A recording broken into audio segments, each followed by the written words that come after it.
7 దారుల గుండా దుష్టుడు పారిపోతాడంట. వచ్చేది ఒక్క దారికి ఉంటేనే మనపైకి 7 దారుల గుండా తరిమి కొడతాడంట దేవుడు. కానీ తండ్రి గారి సాక్ష్యం నిజంగా అలాంటి విశ్వాసం కదా ఈనాడు మనకు కావాల్సింది. అలాంటి దుడువ చూసారా, అసలు ఫస్ట్ వెళ్ళింది తల్లి. తండ్రికి అసలు విశ్వాసం లేదు. కానీ తండ్రి ఎప్పుడైతే దేవుళ్ళ దగ్గర సమీపంగా ఉన్నాడో ఆ తల్లిని పట్టుకుంది. మనుషుల వైపు మనం ఎప్పుడైతే వీళ్ళ దగ్గరికి వెళ్తే మనకి సహాయం చేస్తారేమని ఎప్పుడైతే మనం మనుషులను ఆశ్రయిస్తామో వాళ్ళు అనుకుంటారు మాకు ఇంతమంది ఉన్నారు, వాళ్ళకేమున్నారు, వాళ్ళకి ఎవరు లేరు. మా అధికారంతో, మా డబ్బుతోని, మా ధనంతోని మేము తలకిందలు చేస్తా అంటారు. కానీ వాళ్ళు తీసుకున్న గోతిలో వాళ్ళే పడతారు. హల్లెలూయా. మనల్ని అంతం చేయాలని చూస్తే మనం నమ్ముకున్న దేవుడు గొప్ప దేవుడు. వాళ్ళు మనుషులను నమ్ముకున్నారు, మనం యేసయ్యను నమ్ముకున్నాం. ఈరోజు బిడ్డలారా, అసలు మీ ముందు మేము కూర్చుని సజీవంగా ఉన్నామంటే మీరు మమ్మల్ని చూస్తున్నారంటే ప్రభుని చూస్తున్నట్టే.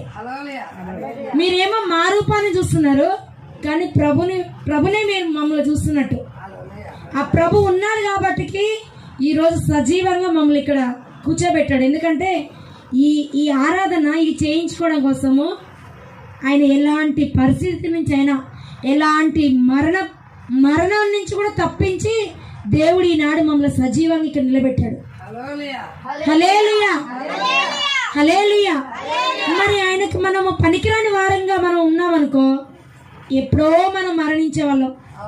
ఇంకా మీ మీదికి 100 మంది రాని వచ్చి మీ తలుపులు తన్నని రారా బయటికి చంపేస్తానని యేసయ్య వారిని నీ చేతులకు అప్పగిస్తున్నాను, నేను నీ బిడ్డని, నేను వారిని నీ చేతులకు అప్పగిస్తున్నానని అక్కడ వచ్చి లోపలికి వచ్చినా కానీ నువ్వు యేసయ్యా అని ఒక్క కేకేయమ్మ. ఆయన సమీపంగానే ఉంటాడు. కానీ మనం పిలవాల్సిన ఇప్పుడు మనమే ఉన్నాం తల్లి, మన పిల్లలు ఉన్నారు చిన్నప్పుడు.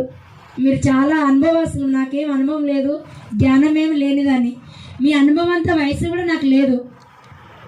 మనము ఇప్పుడు మీ పిల్లలు ఉన్నారు, అమ్మ 1 రూపాయి అని ఒకసారి అడిగితే ఇస్తావా? అమ్మ ఇయ్యమ్మ 1 రూపాయి ఇవ్వమంటే ఇస్తావా? లేదు పరా, నీ పనులు నువ్వు ఉంటావు. అదే పిల్లోడు నువ్వు ఇచ్చేంత వరకు అమ్మ రూపాయి అడిగి అడిగి ఏం చేస్తాడు? ఏడుపు స్టార్ట్ చేస్తాడు. ఇక వీడు ఇచ్చేంత వరకు వదిలిపెట్టేటట్టు లేడని మనం ఏం చేస్తాం? వాడు రూపాయి అడిగితే మనం ఏం చేస్తాం? 10 రూపాయలు ఇస్తాం, 10 రూపాయలు ఇస్తాం. అడిగింది రూపాయే, కానీ మనం ఇచ్చేదంతా 1 రూపాయి ఇస్తామా తల్లరా? 1 రూపాయి ఇయ్యము. అమ్మ 1 రూపాయి అమ్మ 1 రూపాయి అంటే మనం 10 రూపాయలు ఇస్తాము. మరి మనిషి ప్రేమే ఈ విధంగా ఉంటే మరి సర్వాధికారి ఆయన సర్వశక్తి గల దేవుడు. అందుకే ఆయన అడగాల్సిన విధంగా మనం అడగట్లేము. ఇప్పుడు శోధన వస్తుంది, కష్టం, యేసయ్యా నన్ను కాపాడయ్యా, స్తుతి స్తోత్రం నాయనా, నువ్వు ఉంటే నన్ను కాపాడయ్యా, నువ్వు ఉంటే నన్ను కాపాడయ్యా. ఆయన శక్తిని అనుమానించతల్లి. దేవుడు నేను వస్తుంటే అయ్యా నువ్వే నాకు సమాధానం చెప్పాలయ్యా, మనుషుల మీద నాకు నమ్మకం లేదు, నువ్వు చెప్పాలి తండ్రి, నాకు నువ్వు చెప్తే నేను నమ్ముతానంటే. నేను బండిలో కూర్చొని వస్తున్నప్పుడు నా బిడ్డల్ని దుఃఖపెట్టకండి, నా బిడ్డల్ని దుఃఖపెట్టకండి, నా సహనాన్ని పరీక్షించకండి. వాళ్ళు నా బిడ్డలు, నా సహనాన్ని పరీక్షించకండి, వాళ్ళు నాకు కావాలి. నా బిడ్డల్ని దుఃఖపెట్టకండి. అది మళ్ళీ ఆ మాట నాకు నేను పలుకుతున్నాను. హల్లెలూయా. మేము ఒక అసలు ఆహారం లేదు తల్లి, 2 రోజులు 3 రోజుల నుంచి ఆహారం లేదు మాకు. కన్నీళ్ళే అన్నపానాలుగా జీవించాం. 3 రోజులు కూడా కన్నీళ్ళే అన్నపానాలుగా. కానీ యేసయ్య అక్కడ వాళ్ళు ఇక ఎందుకు మీ బ్రతుకు చావండి, మీరు ఒక బ్రతుక అని వాళ్ళు తిడుతుంటే అక్కడ అమ్మ తిట్లు, నేనేమో అయ్యా నీ చేతులకు అప్పగిస్తున్నాను. అక్కడేమో తిడుతుంది, వాళ్ళు తిడుతున్నారు, మన ఇంటి మీదకి అయ్యా నీ చేతులకు అప్పచెప్తున్నాను, నీ చేతులకు అప్పచెప్తున్నాను తండ్రి, నీ చేతులకు అప్పచెప్తున్నాను ప్రభా అని కన్నీళ్ళు కారుసు 3-4 రోజులు. ఇక 2 దినాలు అయితే, 1 రోజు మొత్తం అయితే ఒక టీ కూడా మేము తాగలేదు. ఇంటి దగ్గర నుంచి వచ్చిన వాటర్ కూడా తాగామో లేదో తెలియదు. ఇంటికి వెళ్ళినాము. 8 గంటల నుంచి మొదలు పెడితే 8 గంటల నుంచి మళ్ళా రాత్రి 10 గంటల వరకు అన్నము లేదు, నీళ్ళు లేవు, కనీసం టీ కూడా తాగలేదు. ఆ టైంలో అలా కూర్చొని యేసయ్యా, మేము మనుషుల్ని ఆశ్రయిస్తే అది వాళ్ళు నమ్ముకుంటే వ్యర్థం, అది నీ చిత్తం ప్రభా, నువ్వు ఎలాగన్నా చెయ్యి, నిన్నే నమ్ముకున్నావు. మేమైతే మనుషుల్ని ఆశ్రయించట్లేము. వాళ్ళేమో మనుషులందరూ వాళ్ళకి సాక్ష్యాలు ఉన్నారు. మనకెవరున్నారు?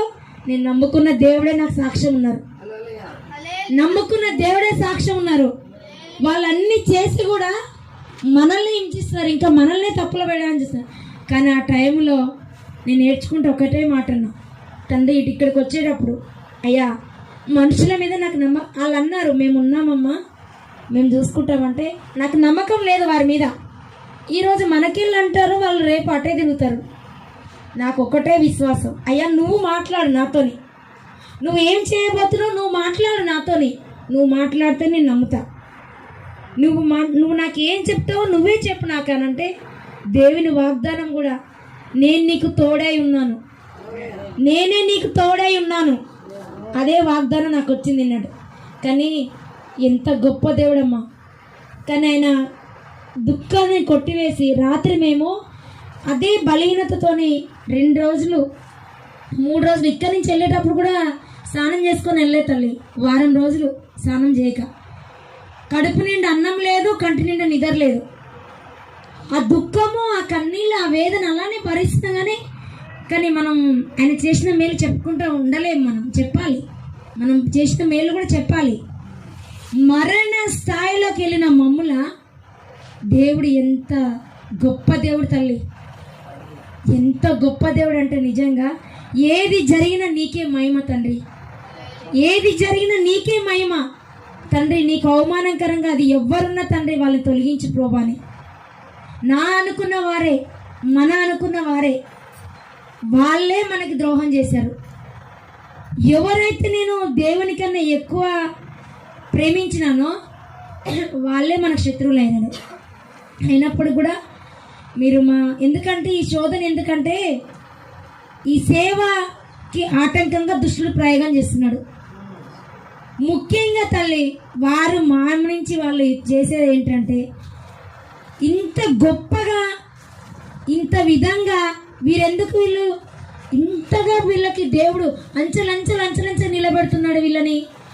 ఏ రకంగానేనని దుష్టుడు వాళ్ళలో ఉండి ఇక అన్ని దారులు మాకు మూసుకుపోయినాయి తల్లి, అన్ని దారులు మూసుకుపోయినాయి.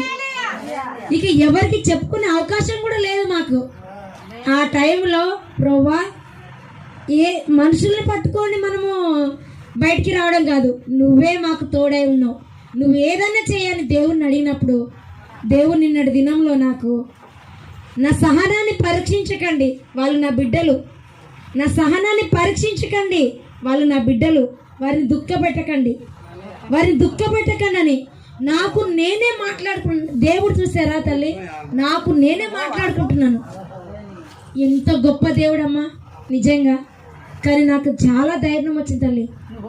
అసలు ఆ బలహీనత, ఆ బండిలో అమ్మ నిన్ను ఇక్కడికి రావాలనుకున్నప్పుడు అసలు ఇంత మాత్రము కూడా కూర్చోలేము. ఇక హల్లెలూయా హల్లెలూయా కూర్చుంటాను కూడా ఒప్పుకోలేదు తల్లి.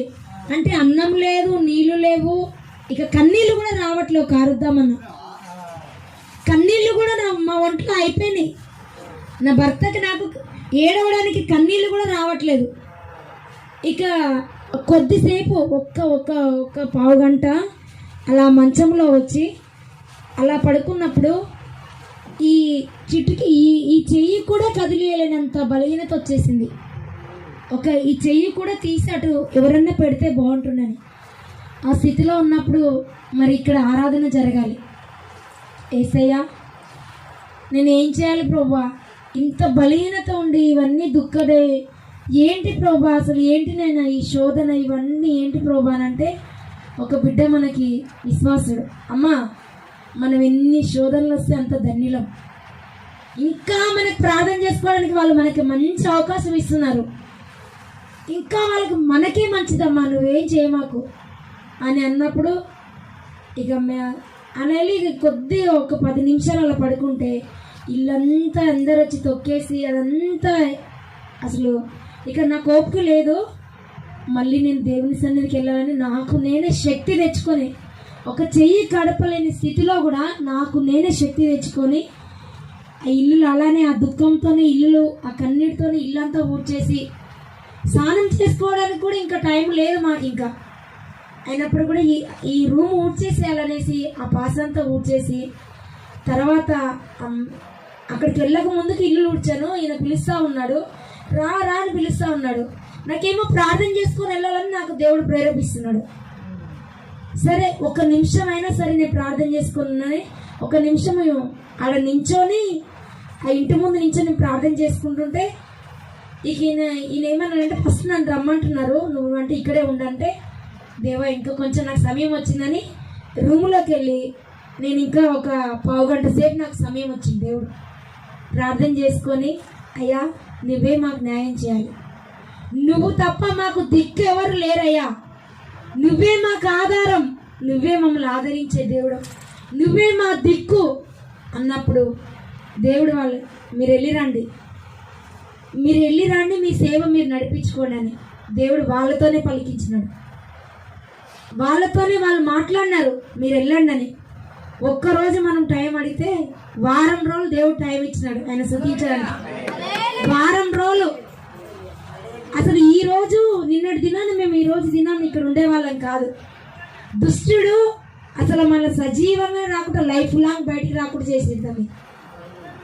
ఇక బ్రతికిదిగలో వీళ్ళని ఎప్పటికీ సమాజంలో వీళ్ళని ఉండనియొద్దని చేసినారు మనుషులు, సమాజంలోనే వీళ్ళని తిరగనియొద్దు చేసినారు. ఇక ఆ దుఃఖం అంటే అది మామూలుగా మాటలతో ఉండదు, మీరు అర్థం చేసుకోవాలి. అలాంటి టైంలో దేవుడు ఎంత గొప్ప దేవుడు తల్లి. ఇక నేను వచ్చేటప్పుడు ఒకటే, అయ్యా నువ్వు మాట్లాడితే నాకు ధైర్యం వస్తుంది. వాళ్ళు అలా చెప్పినా కానీ నాకు ధైర్యం సరిపోవట్లేదు, నమ్మకం లేదు, నువ్వే నాతో మాట్లాడు. ఆ బండిలో కూర్చొని తల్లి ఇక బండిలో బలహీనత ఉన్నప్పుడు ఏం కూర్చుంటానికి కూడా ఏది పని చేయట్లేదు. ఆ కూర్చొని ఆ బండిలో కొద్దిసేపు ఒరిగిన తర్వాత, అయ్యా దేవుడు నాకు నేనే మాట్లాడుకున్నాను, నా బిడ్డల్ని దుఃఖపెట్టకండి, నా బిడ్డల్ని మీరు దుఃఖపెట్టకండి, నా సహనాన్ని మీరు పరీక్షించొద్దు. చూసారా ఆయన ఉగ్రతని తట్టుకోలేరు తల్లి, ఆయన సహనాన్ని పరీక్షించొద్దని మాట్లాడుతున్నాడు దేవుడు. ఈరోజు తల్లి నిజంగా మీ మధ్యలో ఉన్నామంటే ఆయన ఇది మేము మళ్ళీ నూతనంగా మేము జన్మించాం, మా కుటుంబం అంతా నూతనంగా జన్మించాం. బందీకాలం నుంచి ఆయన మమ్మల్ని బయట తీసుకొచ్చినాడు, చెరసాల నుంచి ఆయన మమ్మల్ని బయట తీసుకొచ్చినాడు. ఎంత గొప్ప సాక్ష్యం తల్లి. ఇక్కడ ఇది జరగాలి కాబట్టి, ఆయన సొత్తు కాబట్టి మనం ఎవరమో ఆయన సొత్తు. అందుకే దేవుడు ఈరోజు ఇలా సజీవంగా మమ్మల్ని ఇచ్చినాడు. మరి ఎంత గొప్ప దేవుడు. ఈ మాటలు ఎందుకు చెప్తున్నానంటే మీకు ఇంకా కొంతమంది అవిశ్వాసంగా ఆలోచిస్తారు, చిన్న చిన్న కష్టాలకే దేవుడు నాతో మాట్లాడలేదు, వీళ్ళు ఏదో తిట్టినారని వాళ్ళు ఏదో అన్నారని. అది కాదు కదా. ఇక అన్ని దారులు మూసుకుపోయి ఇక మనుషులు ఎవ్వరు మన దగ్గరికి రాని టైంలో అప్పుడు ఆయన కార్యక్రమం చూసారా. నా బిడ్డల్లో ఉన్న వాళ్ళు దుఃఖ పెట్టకండి, వాళ్ళు నా బిడ్డలు, నా సహనాన్ని మీరు పరీక్షించకండి అని అంటున్నాడు. నాకు నేనే మాట్లాడుకుంటున్నాను, నా సహనాన్ని మీరు పరీక్షించకండి, వాళ్ళు నా బిడ్డలు. చూసారా అయ్యగారు, ఆ బండిలో ఉన్నప్పుడే దేవుడు నన్ను ఆ విధంగా మాట్లాడిస్తున్నాడు. హల్లెలూయా హల్లెలూయా. మమ్ముల కాపాడిన దేవుడు మనం నమ్ముకున్నది ఒకటే దేవుని. మీకు కూడా తగిన సమయంలో ఇక మీ భారం మీరు మోయలేని సమయంలో దేవుడు అలాంటి గొప్ప కార్యం చేస్తాడు. బిడ్డలారా మేము నమ్ముకున్నాము, దేవునికి కోట్లాది వేలాది వందనాలు స్తుతులు స్తోత్రాలు చెల్లిస్తూ ఈ కొద్ది సాక్ష్యము దేవుడు దీవించి ఆశీర్వాదకరంగా మార్చును గాక. ఆమేన్. మీకు వందనాలు తల్లి.